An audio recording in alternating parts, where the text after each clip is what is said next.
प्यारे बच्चों, आप सबका चंद्राकर सर क्लास में एक बार पुनः बहुत बहुत स्वागत है।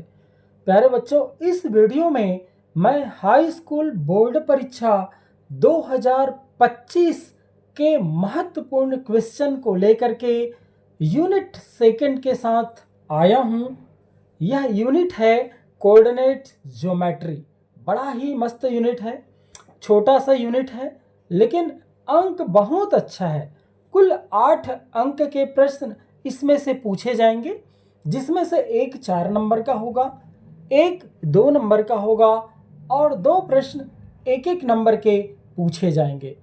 उम्मीद करता हूँ इस प्रश्न के संग्रह से आप जरूर 90 प्लस के टारगेट को प्राप्त कर पाएंगे। आइए हम लोग 2 नंबर के प्रश्न से शुरुआत करें। 2 नंबर के प्रश्न कुछ यूं पूछे जा सकते हैं। एक रेखा 2 बिंदुओं 3, 7 व 6, 8 से होकर के जाता है, तो उस रेखा की प्रवणता ज्ञात कीजिए।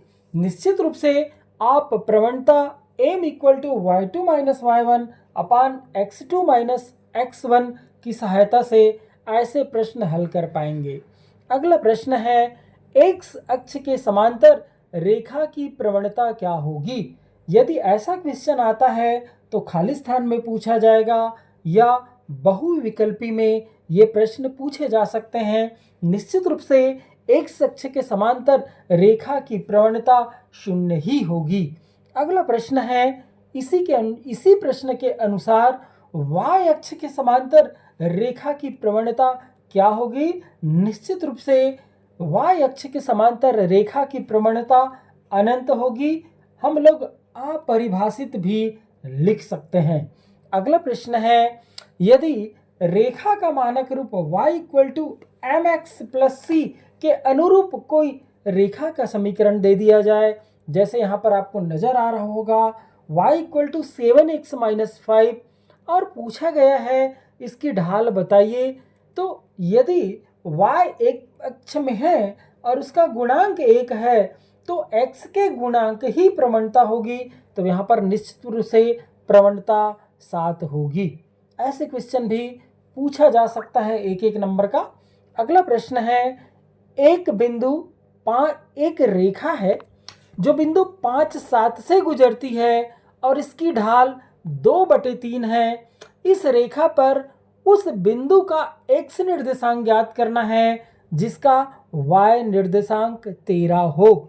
तो प्रश्न में थोड़ा सा मिस्टेक है, एक बिंदु के बजाय बिंदु के जगह पर क्या होगा, रेखा होगा।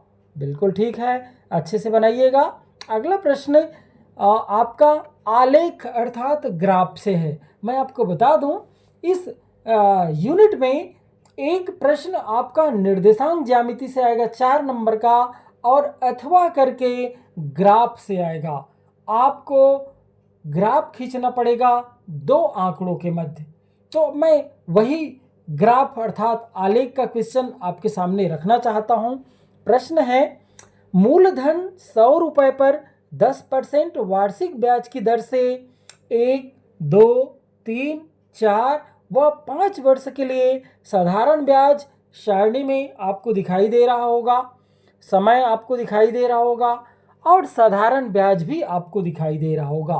प्यारे बच्चों, आपको समय और साधारण ब्याज के मध्य आलेख खींचना है। बहुत अच्छे से खींचिएगा, एक ग्राफ पन्ना आपको मिलेगा।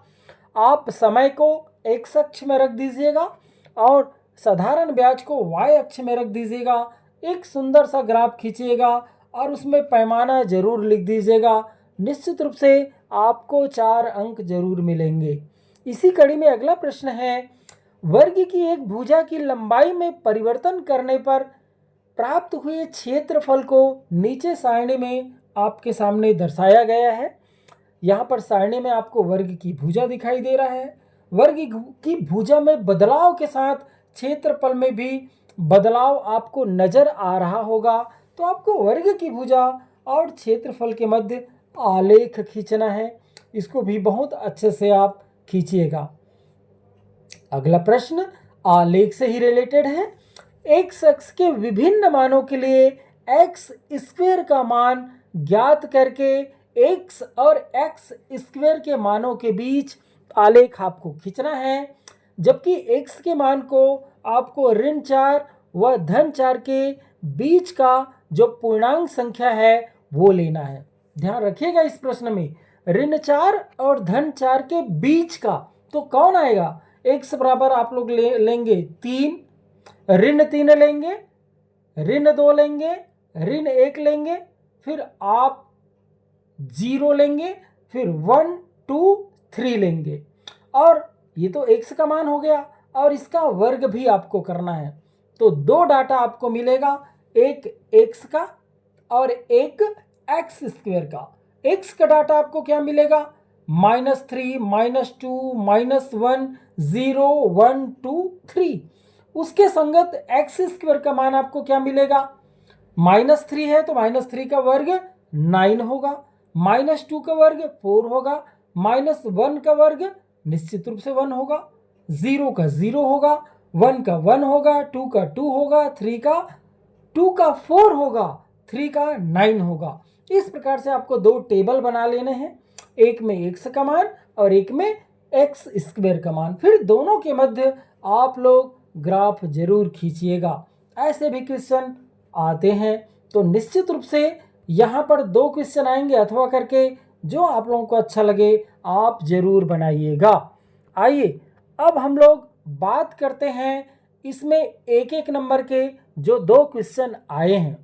इसमें आपको ये पूछा जा सकता है कि बिंदु 3 4 जो है वो कौन से चतुर्थांश में है, -5 6 जो है वो कौन से चतुर्थांश में है, -2 -1 कौन से चतुर्थांश में है ना, 2.5 और -7 कौन से चतुर्थांश में। ऐसे क्वेश्चन आपको पूछे जा सकते हैं।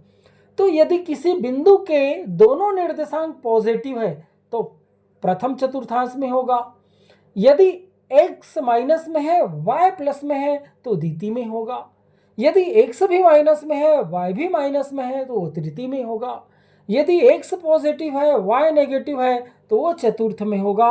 ऐसे प्रश्न भी एक एक नंबर के आपसे पूछे जा सकते हैं। अब अगला पूछा जा सकता है, एक बिंदु है जिसका निर्देशांक 0 5 है तो वो कहाँ स्थित होगा?